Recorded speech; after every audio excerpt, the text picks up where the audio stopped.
जिले हुमा जो है ये GR है, तमाम स्टूडेंट्स जो है वो इससे रब्ता कर लें। मैंने कल इनको गूगल क्लासरूम का लिंक दिया था, जहाँ पे आपको तमाम मटेरियल जो है वो क्लास की रिकॉर्डिंग जो है वो मिल जाया करेगा। तो तमाम स्टूडेंट जो है वो इन्होंने एक ग्रुप बनाया हुआ है MIS का, उसके अंदर आप लोग ऐड हो जाए और जिले हुमा से आप लोग कॉन्टेक्ट कर ले। अगर किसी स्टूडेंट को अभी तक गूगल क्लासरूम का लिंक नहीं मिला तो वो ये आप लोगों को शेयर कर देंगे।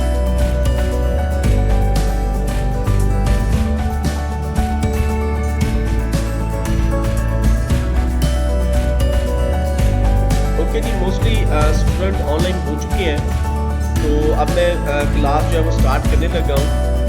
मैं लेक्चर शेयर कर रहा हूँ। होप टू से कि तमाम स्टूडेंट्स को जो है स्लाइड्स वो नज़र आ रही होंगी। अभी तक जितने भी स्टूडेंट ऑनलाइन हुए हैं इन तमाम की अटेंडेंस जो है वो मैं लगा चुका हूँ। बाकी जो स्टूडेंट हमारे साथ ऐड होंगे या ज्वाइन करेंगे उनके अटेंडेंस जो है वो उसी टाइम जो है वो लगेगी। आज का जो हमारा टॉपिक है MIS के अंदर वो characters of IS and office automation, आज हम इसके ऊपर बात करेंगे। स्टार्ट करता हूं जी। Characters of IS, TPS transaction processing system, जो कि हमने लास्ट लेक्चर के अंदर, और MIS इन दोनों को लास्ट लेक्चर के अंदर जो है वो हम लोग डिस्कस कर चुके हैं। यहाँ पे दोनों की एक डायग्राम के अंदर जो है वो कैरेक्टर्स जो है वो मैंने बता दिए हैं, ये वर्किंग उनकी बता दी हुई है। तो वन बाय वन अब हम इनको डिस्कस करते हैं। सबसे पहले जो मैं डिस्कस करने जा रहा हूँ वो TPS transaction processing system. Characters में जी input, processing, output, users, application, transaction related data. Input के अंदर जितना भी हम ट्रांजैक्शंस करेंगे उसका तमाम का तमाम डेटा जो है वो हमारी इनपुट कहलाएगा। प्रोसेसिंग क्या होगी, उसके अंदर यूजर, प्रोसीजर एंड रूल्स, यानी कि प्रोसेसिंग के दौरान जो भी प्रोसीजर्स या रूल्स हम फॉलो करेंगे वो हमारा प्रोसेसिंग का हिस्सा होगी। आउटपुट क्या होगी, समराइज ऑफ ट्रांजैक्शन, यानी कि जितनी भी फुल डे के अंदर ट्रांजैक्शन निकाली गई है वो इन the form of report, in the form of graph chart, in the form of screen. किसी भी कंडीशंस में आप अपनी हायर मैनेजमेंट को जब उसको डिस्प्ले करोगे तो वो आपकी आउटपुट होगी। Users, lower level managers, users के अंदर कोई भी आ सकता है, ये जरूरी नहीं है कि वो आपके मैनेजर्स ही हो। आपके जो है अकाउंट ऑफिसर्स हो सकते हैं, आपके सिक्योरिटी गार्ड हो सकते हैं, आपके प्रोडक्शन के मैनेजर्स हो सकते हैं, प्रोडक्शन की लेबर हो सकती है। यानी जो उस वक्त TPS को इस्तेमाल कर रहा है, ERP को इस्तेमाल कर रहा है, SAP को इस्तेमाल कर रहा है, वो कोई भी सॉफ्टवेयर हो सकता है जो कि आपका TPS में और MIS के अंदर इस्तेमाल हो रहा है। वो यूजर जो है उसको हम बेसिकली एंड यूजर भी बोलते हैं और यूजर भी बोलते हैं, वो उस वक्त उसका हिस्सा होते हैं। Applications, sale transaction application, credit payment applications, insurance claim, इस तरह की मल्टीपल एप्लीकेशंस हो सकती हैं। अब वो डिपेंड कर रहा है कि आप लोग कौन सी एप्लीकेशन जो है वो इस वक्त इस्तेमाल करते हो और उस एप्लीकेशन के तहत आप अपना TPS जो है वो यूज कर रहे हो। नेक्स्ट है जी हमारा MIS, management information system. Input outputs from TPS and other internal data. Input क्या है, इनपुट उस वक्त होगी जब TPS की आउटपुट आएगी तो वो हमारी इनपुट बनेगी MIS के अंदर। यानी MIS के अंदर जब तक आपका TPS अपनी आउटपुट जनरेट नहीं कर लेता, उसकी समराइज ट्रांजैक्शंस नहीं हो जाती, उस वक्त तक आप अपनी MIS की इनपुट नहीं बना सकते। क्यों? कि वो जो TPS है वो बेसिकली आपका इंटरनल डेटा है आपकी उस ऑर्गेनाइजेशन का। वो डेटा जब तक MIS के पास आएगा, क्योंकि MIS के अंदर अगेन आप एक डायग्राम अगर नीचे देख रहे हैं तो इसमें तमाम के तमाम जो डिपार्टमेंट्स हैं वो इंटरलिंक हैं आपके MIS के साथ। तो इसलिए TPS का जो डेटा जो आउटपुट आएगी वो इन द फॉर्म ऑफ रिपोर्ट्स हो सकती है, स्क्रीन्स हो सकती हैं, ग्राफिकल रिप्रेजेंटेशन हो सकती है, ग्राफ चार्ट्स हो सकते हैं। वो डेटा जब आपके MIS डिपार्टमेंट में आएगा या MIS के अंदर आएगा, अब MIS जो है वो TPS की बिहाफ पे उसकी आउटपुट के ऊपर अपना इंटरनल डाटा जो जनरेट करेगा वो बेसिकली MIS का इनपुट होगा। Processing, measures and monitors operational performance. अब उसमें क्या होगा, उन रिपोर्ट्स को चेक किया जाएगा, अगर उन रिपोर्ट्स के मुताबिक किसी किस्म के डेटे में किसी भी प्रॉब्लम आ रही है, कोई ऑपरेशनल साइड पे आ रही है, प्रोडक्शन साइड पे आ रही है, मॉनिटरिंग साइड पे आ रही है, सेल्स एंड मार्केटिंग की साइड पे आ रही है, तो वो उन तमाम को, उन रिपोर्ट्स को देखते हुए जो है उसकी प्रोसेसिंग की जाएगी, उसको चेक किया जाएगा। Output summary and exception report. अब इसमें भी आउटपुट जनरेट होगी, यानी कि जो डेटा हमारा इनपुट बना था वो ही डेटे के अंदर मजीद वर्किंग करने के बाद हम लोग जो है उसकी जो समरी बना के जो है वो एक आउटपुट जो है MIS की आउटपुट जो है वो जनरेट करेंगे। अब इसमें यूजर कौन से आते हैं, इसमें वो यूजर आते हैं जो मिडिल लेवल मैनेजमेंट है। यानी मैंने आपको बताया था कि जब हमने फर्स्ट सेकंड थर्ड लेक्चर के अंदर बातचीत की थी कि हमारे पास 3 कैटेगरी है ऑफ मैनेजमेंट की, एक टॉप लेवल है, एक मिडिल लेवल है और एक हमारी जो है वो लोअर लेवल है। जो मिडिल लेवल है वो basically directors, board of directors हो सकते हैं, बोर्ड ऑफ जो है वो आपके GMs हो, जनरल मैनेजर्स हो सकते हैं, AGM हो सकते हैं, वो मिडिल लेवल पे हैं। उन लोगों ने क्या करना है कि वो जो MIS की रिपोर्ट जनरेटेड हुई है, अब उसको जो है उसके ऊपर फैसले, डिसीजन मेकिंग जो है वो करनी है। एप्लीकेशन मंथली प्रोडक्शन रिपोर्ट इसमें दी जाती है कि ऊपर वाली जो है TPS जो है वो बेसिकली डेली बेसिस पे जितनी भी वर्किंग हो रही है उसको समराइज करेगा। MIS के अंदर जब आप आएंगे, इसमें जितनी भी मंथली वर्किंग हो रही है उसको वो समराइज करके मुख्तलिफ डिपार्टमेंट के अंदर जो है वो शेयर की जाएगी। यहां तक किसी स्टूडेंट का कोई क्वेश्चन है तो क्लियर है सबको?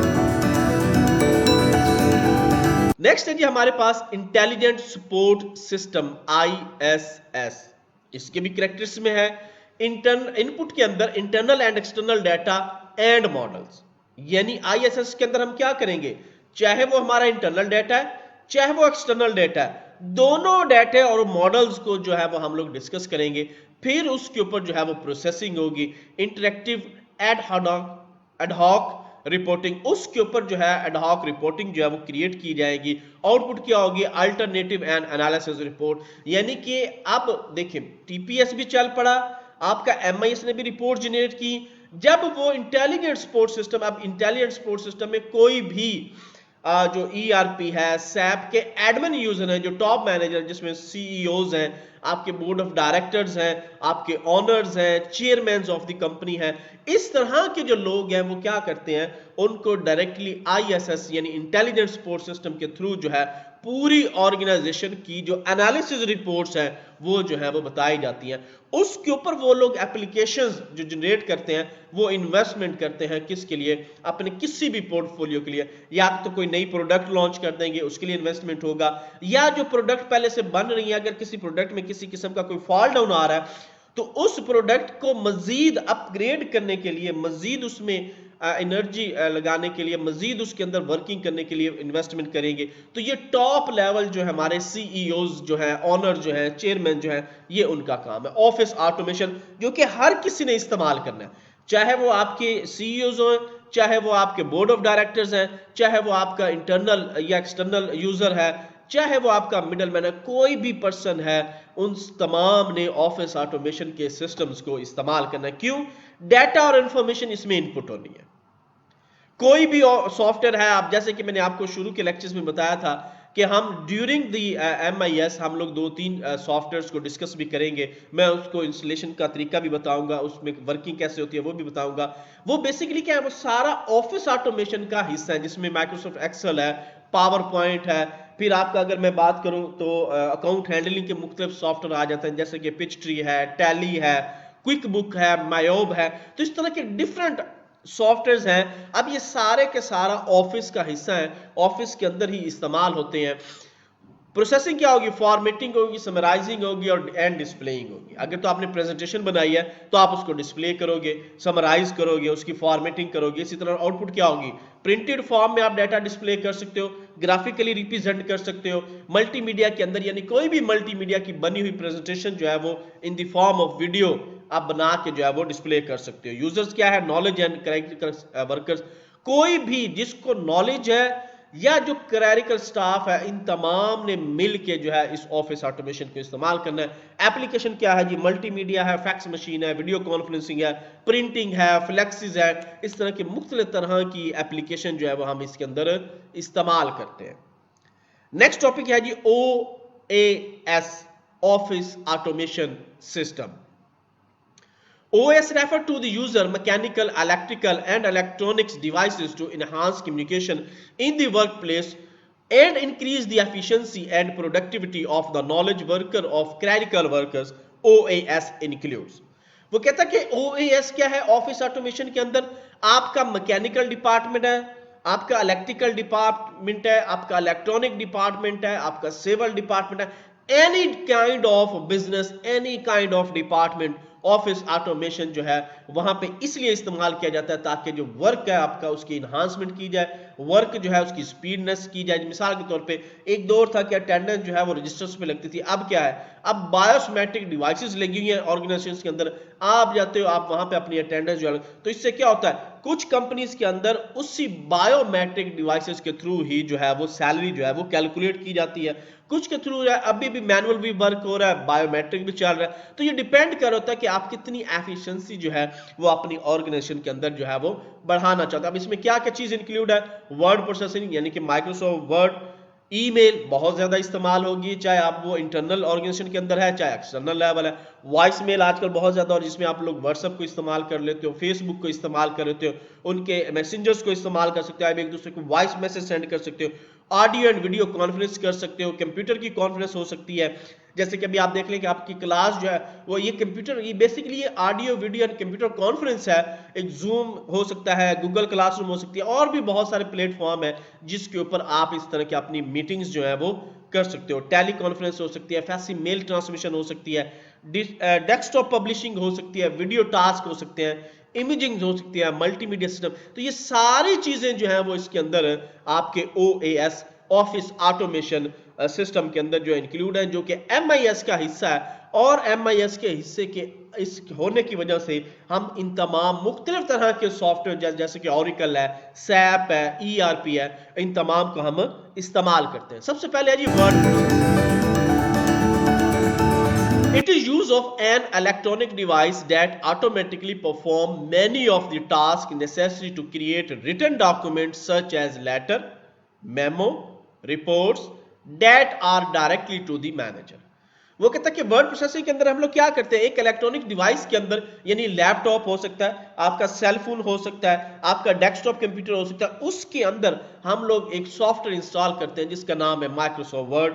आप वो जरूरी नहीं आप माइक्रोसॉफ्ट वर्ड में काम कर सकते हो, आप कोरल पे यही काम कर सकते हो, आप पब्लिक उसके अंदर फोटोशॉप पे काम कर सकते हो। आप लिस्ट मीन्स टू से कि आपने बनाना क्या है? आपने बनाने हैं letters, applications, memos, resumes, reports, invoices, मुख्तलिफ तरह की चीजें जो है वो आपने जनरेट करनी है ताकि वो जनरेटेड डॉक्यूमेंट जो है वो आप अपने मैनेजर्स को, अपनी हाई अथॉरिटी को जो है वो दिखा सके। Electronic mail, email. Electronic mail known as email, it is the use of network computer that allow user to send, store and receive messages using the computer terminal and storage devices. It sends mail electronically from computer to other. अब इसमें जरूरी नहीं है कि आपका computer ही होना जरूरी हो, आप सेल फोन के थ्रू भी कर सकते हो, टैबलेट के थ्रू भी कर सकते हो, पीडीए के थ्रू भी कर सकते हो, डेस्कटॉप कंप्यूटर के थ्रू भी कर सकते हो, लेकिन इंटरनेट का होना जरूरी है क्योंकि इसके अंदर आप अपना मैसेज जो है in the form of electronic mail की फॉर्म में आप अपना मैसेज एक पर्सन से दूसरे पर्सन को, एक यूजर से दूसरे यूजर को, एक सिटी से दूसरे सिटी, एक कंट्री से दूसरे कंट्री में होता कि ऑल ओवर द वर्ल्ड, जहां तक आपकी इंटरनेट एक्सेस है, आपकी ईमेल एक्सेस है, आप अपने डिवाइसेस को, अपने मैसेज को जो है वो सेंड एंड रिसीव जो है वो कर सकते हो। Voice mail is just like electronic mail and performs storing, accessing, retrieving and distributing the message using the telephone. अब डिपेंड करता है क्योंकि आजकल सेल फोन बहुत ज्यादा आम हुआ है। अब क्या होता है कि हम लोग व्हाट्सएप पे मैसेंजर्स कोई भी इस्तेमाल कर सकते हैं। व्हाट्सएप है, आपका इमो है, इसी तरह आपका जो है फेसबुक का मैसेंजर है, याहू का मैसेंजर है, और भी अब मल्टीपल मैसेंजर जो है, स्काइप है, और भी मल्टीपल मैसेंजर्स आ चुके हैं। आप किसी पे भी अपना वॉइस मैसेज छोड़े और वो वॉइस मैसेज जिस पर्सन को आपने भेजना, आप उसको अपना वॉइस मैसेज रिकॉर्ड करके जो है वो भेज सकते हैं थ्रू टेलीफोनिक। अब ये जरूरी नहीं है कि आप वो टेलीफोनिक ही काम कर रहे हैं, आप लैपटॉप पे भी कर सकते हैं। आप अपनी वॉइस को रिकॉर्ड करें, वॉइस को रिकॉर्ड करने के थ्रू आप साथ ही ईमेल कर दें। Audio video conferencing and computer conference. Audio conferencing is the use of voice communication equipment to establish an audio link between geographically disparate person from conducting a conference. The conference call, which allow more than two people participate in a telephone conversation, was the first form of the audio conference and still is used. Audio conference अक्सर हम लोग देखते हैं कि आपके दोस्त अहबाब में, आपकी फैमिलीज के अंदर हम लोग क्या करते हैं, एक कॉल करते हैं, उसमें हम लोग आपस में एक दो पर्सन जो है वो ऐड कर लेते हैं। जब वो पर्सन ऐड हो रहे होते हैं तो वो बेसिकली हमारी कौन सी कॉल होती है, कॉन्फ्रेंस कॉल होती है, और उसके अंदर हम एक दूसरे से जो है वो बातचीत कर सकते हैं। वीडियो कॉन्फ्रेंस में क्या है, जैसे कि आप लोग जूम के साथ, मैं आपके साथ बैठ के बात करता हूं, मैं इसको गूगल क्रोम को इस्तेमाल कर सकता हूं, मैं स्काइप को इस्तेमाल कर सकता हूं, मैं व्हाट्सएप को इस्तेमाल, यानी कोई भी सॉफ्टवेयर आप इस्तेमाल करके वीडियो के थ्रू एक दूसरे को अपनी जो बातचीत जो है वो आप कर सकते हो, आप मैसेज जो है एक दूसरे को दे सकते हो। It is use of television equipment to link geographically dispersed conference participate to engage in fact face to face communication. वो कहता है कि आप इसमें क्या है, अपनी जैसे कि मल्टीनेशनल ऑर्गेनाइजेशंस हैं, या जैसे आजकल आपके एजेंसीज हैं, या जैसे आपके बड़े गवर्नमेंट के डिपार्टमेंट हैं, जैसे आपके सीएम्स वगैरह हैं, या इसी तरह आपके प्राइम मिनिस्टर, अगर वो आप किसी से कम्युनिकेट कर रहे हैं ड्यू टू कोविड, वो क्या करते हैं, वीडियो कॉन्फ्रेंस कर लेते हैं। इससे क्या होता है कि सब लोग ऐसे महसूस होता है कि एक ही हॉल के अंदर सब लोग मौजूद है और उनमें आपस में मीटिंग जो है वो चल रही है। अब वो बैठे अपने अपने शहरों में, अपने अपने घरों के अंदर है, लेकिन क्या होता है कि उनके अंदर वीडियो कॉन्फ्रेंस की वजह से वो लोग एंगेज है और फेस टू फेस जो है वो आपस में कम्युनिकेशन जो है वो कर रहे हैं। Computer conference. Computer conferencing is the use of network computer to all member of a problem solving team to exchange information concerning the problem that is being solved।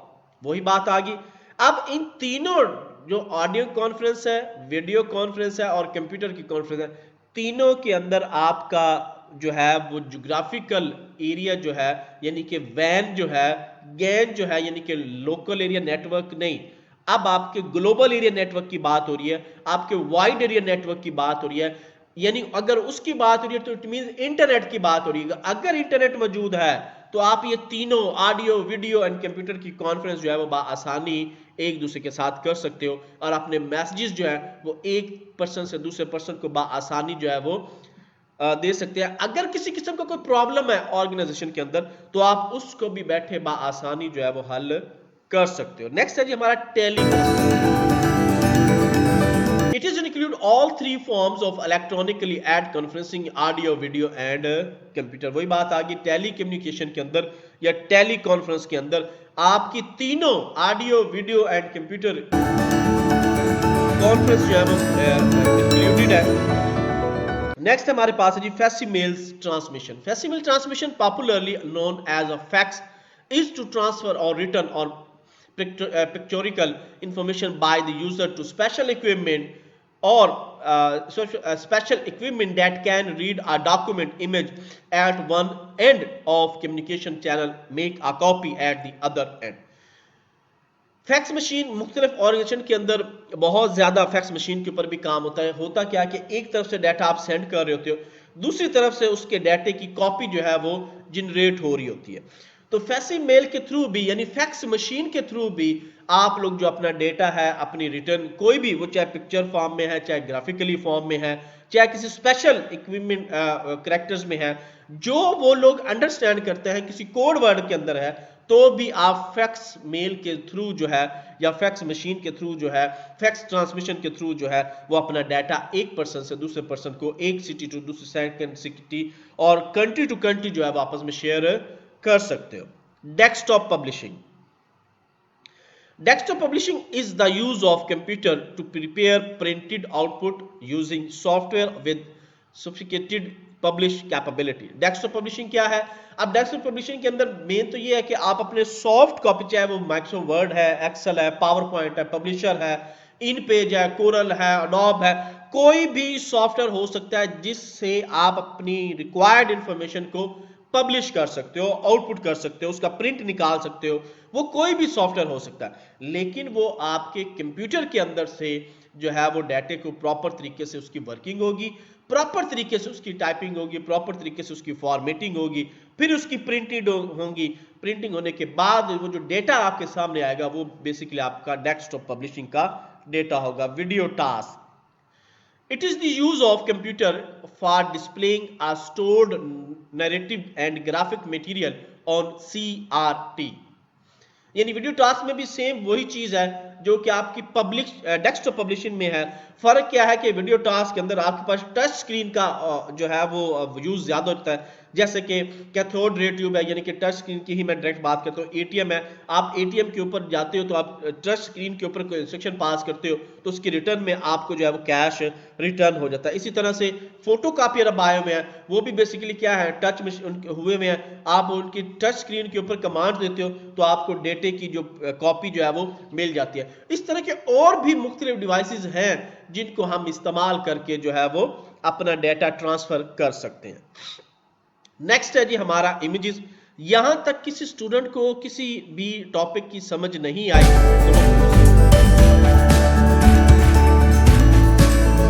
तो जिसको लेक्चर में किसी भी टॉपिक की समझ नहीं आई, क्लियर है जी सबको? ओके जी, नेक्स्ट है हमारे पास imaging. Imaging is the use of optical character recognition to convert paper or microfilm record to a digital format for storing in a secondary storage device for easy retrieval or processing। Images क्या है? आजकल image में भी हम data जो है वो एक दूसरे को ट्रांसफर करते हैं। अब डिपेंड, जैसे कि मिसाल के तौर पे आप किसी बड़े स्टोर पे गए हो, अब वहां पे क्या होता है कि वो एक प्रोडक्ट को लेते हैं, एक बार को रीडर स्कैनर पड़ा होता है, उसके आगे वो प्रोडक्ट रखते हैं, तो वो जो बार्स बनी हुई है, जो इमेज लगी हुई है, वो उसको स्कैन करके उसकी प्राइस जो है वो डिस्प्ले कर देता है। तो इसी तरह से और भी तरीके हैं, आप अपने डेटे को इमेज के फॉर्म में बना के फॉर्मेट करके एक जगह से दूसरी जगह पे जो है वो स्टोर भी कर सकते हैं और डेटे को भी ट्रांसफर जो है वो कैरेक्टर कर सकते हैं, जिसको रीड करने के लिए स्पेशल जो हमारे पास डिवाइसेस जो है वो इस्तेमाल होती है। नेक्स्ट लेक्चर में इंशाल्लाह हम लोग डिवाइसेस के बारे में डिस्कस करेंगे कि कौन कौन सी डिवाइसेस टीपीएस, MIS, IISS और जो आपके ऑफिस OAS जो है ऑफिस ऑटोमेशन को इस्तेमाल करने के लिए यूज की जाती हैं, वो भी इंशाल्लाह आगे डिटेल में हम लोग जो है वो स्टडी करेंगे। Multimedia system, multimedia system are well integrated systems that store, retrieve and process different types of data such as text, graphics, image, full motion video, audio and animation। वो कहता है कि मल्टीमीडिया सिस्टम भी हैं, वो भी MIS के अंदर, आपके OAS के अंदर, आपके TPS के अंदर, आपके IISS के अंदर, आपके आर्टिफिशियल इंटेलिजेंस के अंदर, इनका भी काम बहुत ज्यादा, क्योंकि मल्टीमीडिया की मदद से यानी एक वीडियो प्रोडक्शन की मदद से हम जो भी डेटा, चाहे वो टेक्स्ट फॉर्म में है, चाहे वो आपका ग्राफिक्स फॉर्म में है, चाहे इमेजेस फॉर्म में है, किसी भी फॉर्म में है, वो ऑडियो के साथ है, वीडियो के साथ है, एनिमेशन के साथ है, किसी भी के साथ है, वो डेटा जो है वो प्रॉपर तरीके से जो है वो इस्तेमाल किया जाता है। It helps user to create, process, share and display information in the mode variety of format. यानी बहुत सारी इसकी वैरायटीज है,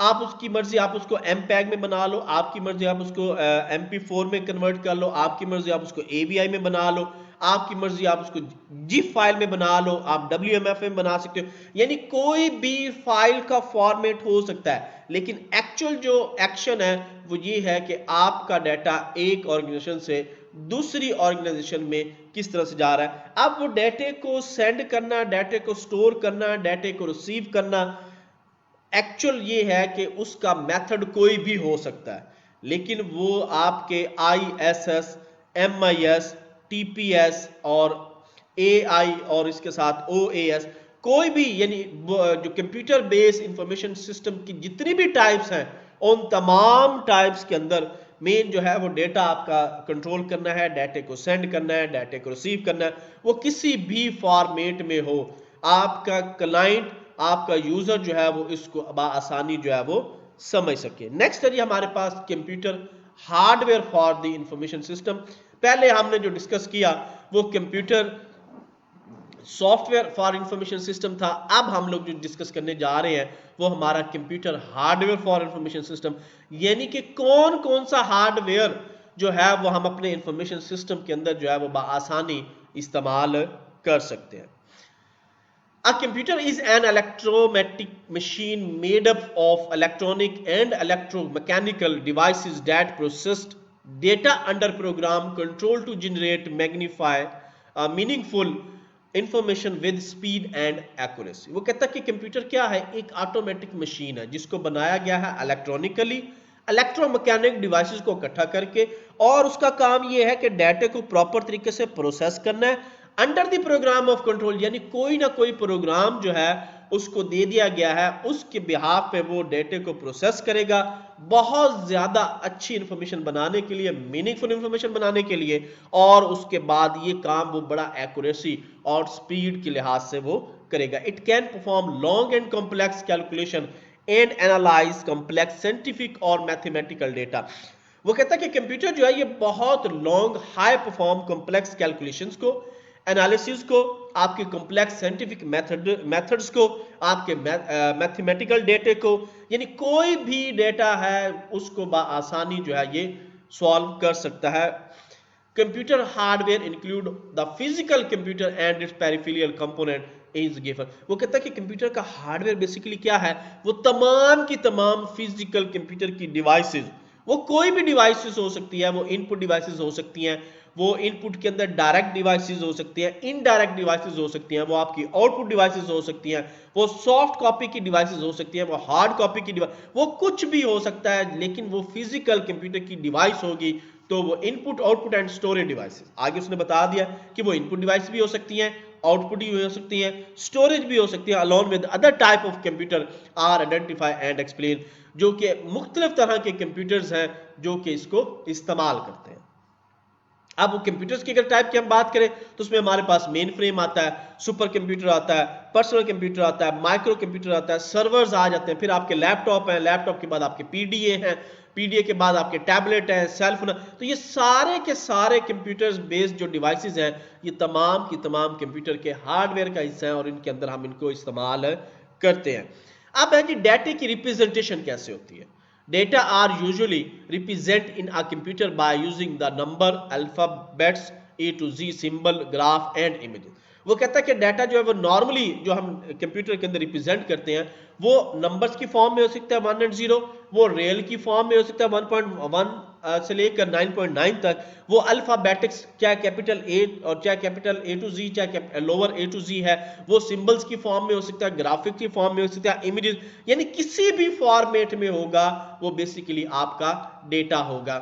this form of representation is used to formulate problem and fed to the computer. वो कहता है कि इस डेटे को वो रिप्रेजेंट करता है, फॉर्मेटिंग करता है, उसकी अपनी एक फॉर्मेटिंग करता है और कंप्यूटर के अंदर इसको फीड कर देता है। The processed output of is required in the same form. और यही चीज जो आप कंप्यूटर को इनपुट देते हो वो प्रोसेसिंग जो मर्जी करे, चाहे वो मशीन लैंग्वेज में करे, चाहे वो 1 और 0 की फॉर्म बाइनरी फॉर्मेट में करे, चाहे वो हेक्सा की फॉर्म में करे, चाहे वो ऑक्टल की, लेकिन हमें आउटपुट एट इट इज वही जनरेट होती है जो हम उसको इनपुट दे रहे होते हैं। The process output is required in the same form. The form represent is called external data representation.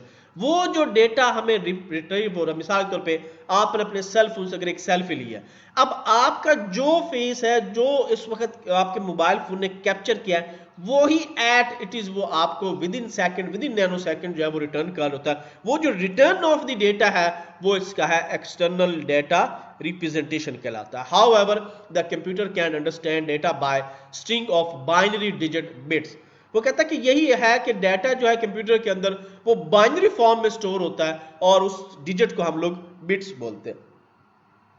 A bit is a smallest unit of data in the computer.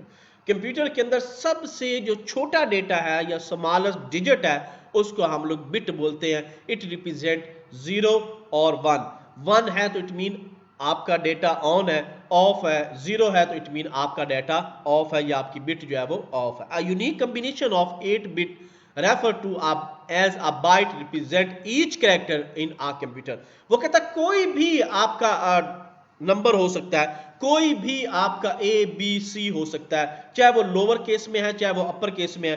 अब फॉर एग्जांपल मैं A की बात करूं तो A upper case में है तो उसका कोड 65 है, लेकिन कंप्यूटर को 65 का नहीं पता. वो क्या करता है, वो 0 1 7 zeros और 6 zeros उसके बाद 1 लगा देता है, तो उससे पता चल जाता है कि ये A लिखना है. इसी तरह B का कोड है 66, C का कोड है 67. तो ये मुख्तलिफ कोड्स के तहत 0 and 1 की फॉर्म में उनको जो है वो A B C और आपका जो करैक्टर्स है. इसी तरह लोअर A की बात करूं तो उसका 97 है. तो जो भी करैक्टर यानी 0 to 255 जितने भी करैक्टर हैं, हर करैक्टर बिट एंड बाइट की फॉर्म में जो है वो रिप्रेजेंट हो रहे होते हैं, आगे रिप्रेजेंट हो रहे होते हैं और डेटा जो है उस हिसाब से वो वर्क कर रहा होता है. Computer processing time is measured in millions of second. वो कहता है कि कंप्यूटर की जो प्रोसेसिंग का टाइम है वो मिलियंस ऑफ सेकंड्स है, जिसको ये लेके चार होता है. द इंस्ट्रक्शन प्रोसेस पर second is span MIPS, million instruction पर सेकंड. यानी एक सेकंड के अंदर मिलियंस ऑफ इंस्ट्रक्शन जो है वो कंप्यूटर जो है वो कर रहा होता है. इसकी यूनिट्स हैं, बाइट 8 बिट्स की होती हैं, किलो बाइट 1024 बाइट्स की होती हैं, मेगा बाइट 1024 किलो बाइट हो तो मेगा बाइट एक बनता है. इसी तरह 10 की पावर 9 हो तो आपका गीगाबिट बढ़ता है. इसी तरह से 10 की पावर 12 हो तो आपका जो है वो टेराबाइट, और ये योटा बाइट तक जो है वो मेमोरी आपकी जाती है. जी यहाँ तक किसी स्टूडेंट का कोई क्वेश्चन है तो वो पूछ सकता है. ये आज के लेक्चर में आपको समझ नहीं आई तो आप क्वेश्चन कर सकते हैं. क्लियर हो गया जी सबको? ओके जी, अल्लाह हाफिज, take care, see you soon.